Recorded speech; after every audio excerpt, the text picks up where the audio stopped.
Hey guys, I'm going to start with a story about how 4,000 years ago, one guy made one decision to pursue what he thought was right and changed the world entirely. Now, 4,000 years ago, there's this guy named Abraham. Not Lincoln, by the way, but Abraham from the Bible. And 4,000 years ago, he decided to pursue his monotheistic beliefs rather than the idolistic beliefs at the time. What that meant was he'd abandoned everything that the people knew around him to pursue what he thought was right and pursue what he believed in. Now, what this did was he fathered the three greatest monotheisms of our time, them being Judaism, Christianity, and Islam, all in his simple decision to pursue what he thought was right. Now, this is a decision made 4,000 years ago that affects us now, daily. A decision made purely to pursue what he thought was right that affects us now every day. It's crazy.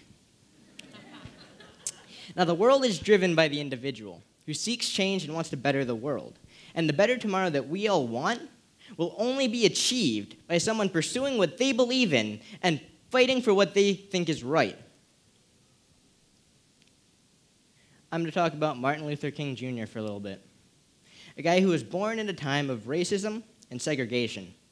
However, Martin Luther King Jr. didn't believe in this. Rather, he believed that people should be judged by the integrity of their soul rather than that of their skin.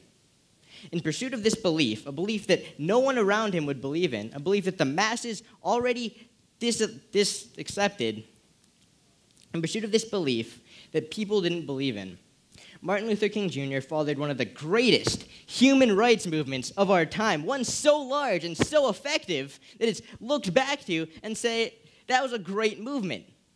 A movement that helped all of us accept each other and create equality. A movement that stemmed from a belief in equality, a belief that one guy had.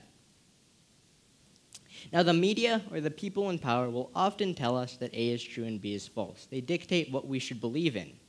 Rather, I want you to believe in what you think is right, not what you're told. Because your very belief that you believe in now could be the next ground-shaking, world-changing belief that will change the entire world and better it.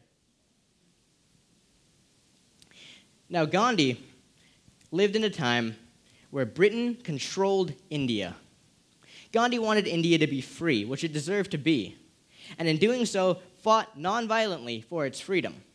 However, the British government didn't appreciate this, and so they imprisoned him and threatened him. But Gandhi did something. He got the ball rolling.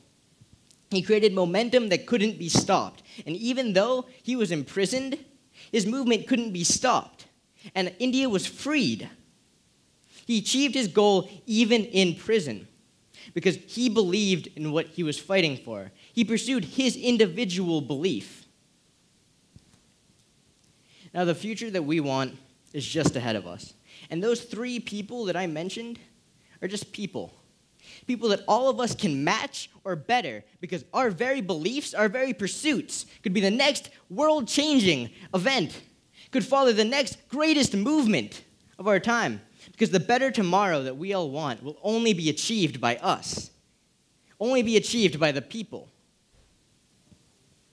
Thank you.